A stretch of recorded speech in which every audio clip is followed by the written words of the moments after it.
Берік әсем деген жаздым ендігін тоқтаттар өте берсін болды. Әбекім қайда әбекім? Тойдың кесі. Әбекімнің тойыңыз құтты болсын, денсаулығыңыз мықты болсын. Сіздерді құттықтайық. Мынау өнерде бірге жүрген бауырымыз, мынау медеу бауырымыз. Одан кейін өздеріңізді құттықтайық деп, мынау жас жұбайларды құттықтайық деп әдейі келдік. Осында негізінде мына қонақтардың бәрінде мен байқап қарап тұрсам, осы жерде Мәкең біздің медеу бар өнер адамдардың бәрін жинап әкепті мына жерге. Енді мына жерде келген қонақтардың барлығы да сөйлемей қойса да болады ау деп тұрмын мен енді. Не сөйлейсіздер? Сөйік. Сөйлейтін сөздеріңіздің бәрі белгілі ғой ойдарда.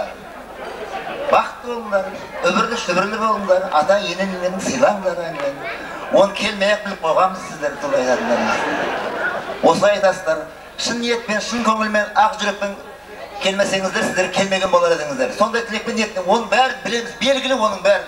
Несін айта береміз, сөйлемей-ақ, өнерші, өнерпаз қауымның бәрі отыр, соны тыңдап отыра беріңіздер, сөйтіп қайтыңыздар.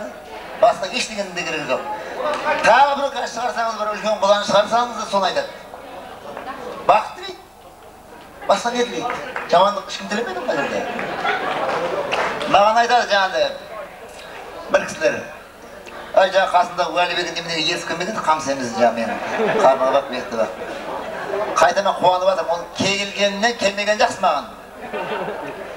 Келсе менің жамандығынан басқа ештеңе де пісірмеді ол. Барған жерде айтам, айналайын Уәлібек. Болатын елдің баласы бірін-бірі батыр дейді, болмайтын елдің баласы бірін-бірі апай дейді деген мақал бар.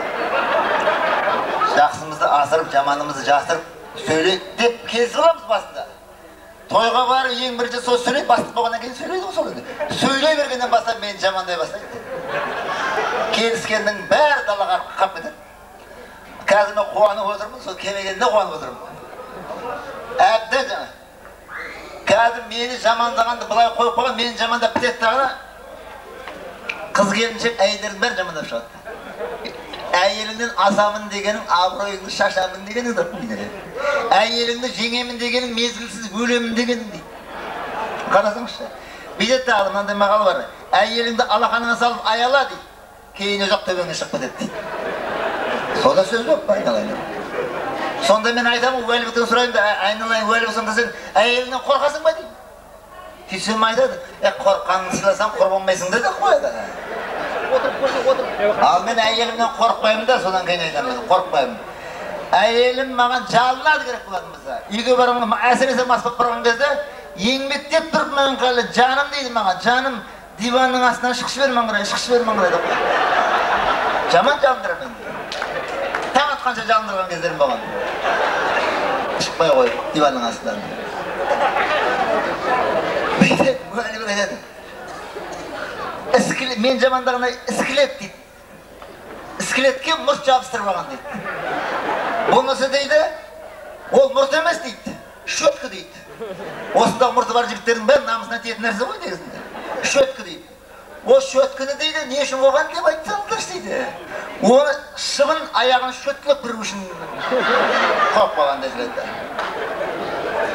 Жақсы емес пе қайта? Мұртыңа шыбын аяғын шөткілеп кіретін болса, зато таза кіреді ол чист. Ал оның мұрты жоқ. Кірген шыбын қай тезекті басып келгенін құдай білсін. Батпақ күйші, соғын шекір көрген. Негізі мұртты бір қойған екен алмау керек екен. Алсаң бәле қалады екенсің. Өткенде бір жігіт мұртын бүйтіп тегістеймін дегендағына, қисығақ қойғандағына, сол аман жоғы қисық қойған аласа кейін өсір депті, үйіне барған екен, мұртын ап тастап. Үйіне барған екен, үйіне кіріп келген кезде әйелі көріпті, бетінен сүйе бастап дейді. Бетінен сүйіп келдің ба, айналайын жаным, келдің ба депті. Еркек іштей ойлапты. Менің әйеліме менің мұртымды ап тастағаным қатты ұнаған-ау шамасы. Мұртымды ап жүруім керек екен-ау депті. Сөйтіп әйеліне айтыпты. Менің мұртымды ағаным саған ұнап тұр ма деп, жақсы ұнап тұр ма депті. Сөйтсе әйел айтады дейді. Албас, sen бердің деп айтады дейді. Байқаңыздар сондықтан. Қазір Уәлибекті Бегамот деп мазақтайын да, о баста мазақтағам, әлімгідей мазақтап келе жатырмын да. Өткен жол мен сотқа беріпті. 5 жыл бойы мазақтағам. Мен сотқа бердім, но мен Бегамотты мазақтайды деп айтыпты. Сөйтсе сот айтыпты, қашаннан бері мазақтайды сен деді. 5 жылдан бері мазақтап жүрдіпті. 5 жылдан бері қайда қалдыңыз? Бегамот десе Бегамоттың қандай болатын телевизордан кеше ғана көрдім деп айтады. Екеуміз туралы анекдот бар, жүз шағып қойғанда бүйтіп айтады дейді. Уәлибек пен Жүсіп Сырдария өзенінің бойын жағалап келе жатса, екеуі де ыстықтап кетті дейді. Суға түсейік депті. Сөйтсе Жүсіп арықтау бір түймесін шеше бүкіл киім түсіп қалады. Шешті да Жүсіп бірден күнбет суға түсіп кетті, қайтадан судан атып шықты дағына. Ойбай депті, Уәлибек мына жерден қашайықшы депті. Не болып қалды? Судың ішінде крокодил жүрген, жеп қояды бізді депті. Сөйтсе Уәлибек қорықпайды дейді, ой, о заманда бұл заман біздің ауылда крокодил болды дегенде мен естіген емес пе? Қой депті. Уәлибек жайлап шешінді, күнбет суға түскен бір кезде судың ішінен крокодилдің өзі атып шықты. Ойбай, судың ішінде Бегамот жүр, Бегамот жүр. Кетейік мына жерден деп айтты. Кімнің реңбасының қандай екенін көрдіңіздер ма? Уәлибек мені жамандаса сенбеңіздер ешқашанда. Менің сұлулығымды қызғанады ол негізінде. Көремейді мені, көремейді, ешқашанда көремейді. Айтам да айналайын Уәлибек деймін, мен сенен гөрі сұлуымын ғой деймін. Мода көрсететін қыздардың бәрі мен сияқты арық болады. Арық болғаннан кейін адам сұлу болады да негізінде. Ал сен егер де екеуміз де қыз болсақ, бірінші сенен бұрын күйеуге мен тек көтердім ғой. Сен өмір бақи байға тимей орында омалып айқайлап қалар едің ғой сорлау десің. Бар тапқан амалы бүйтеді, зато дейді мен өмір бақи қыз болып жүрер едім да. Жетісерсің сорлау қыз болсаң деймін. Сондықтан да Уәлибекке құрсын, мен жастарды құттықтаймын, сізді құттықтаймын.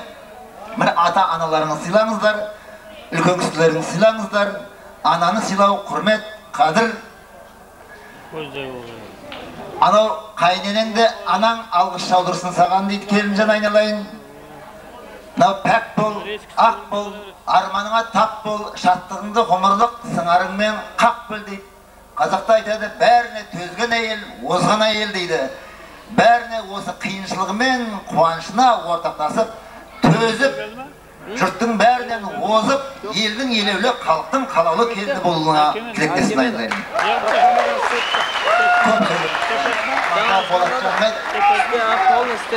Жүсіп Ақшораев, туғын шапалақ. Жүгенді өзіңіз шығарып салыңыз дастархан басында көңіл. Беремет.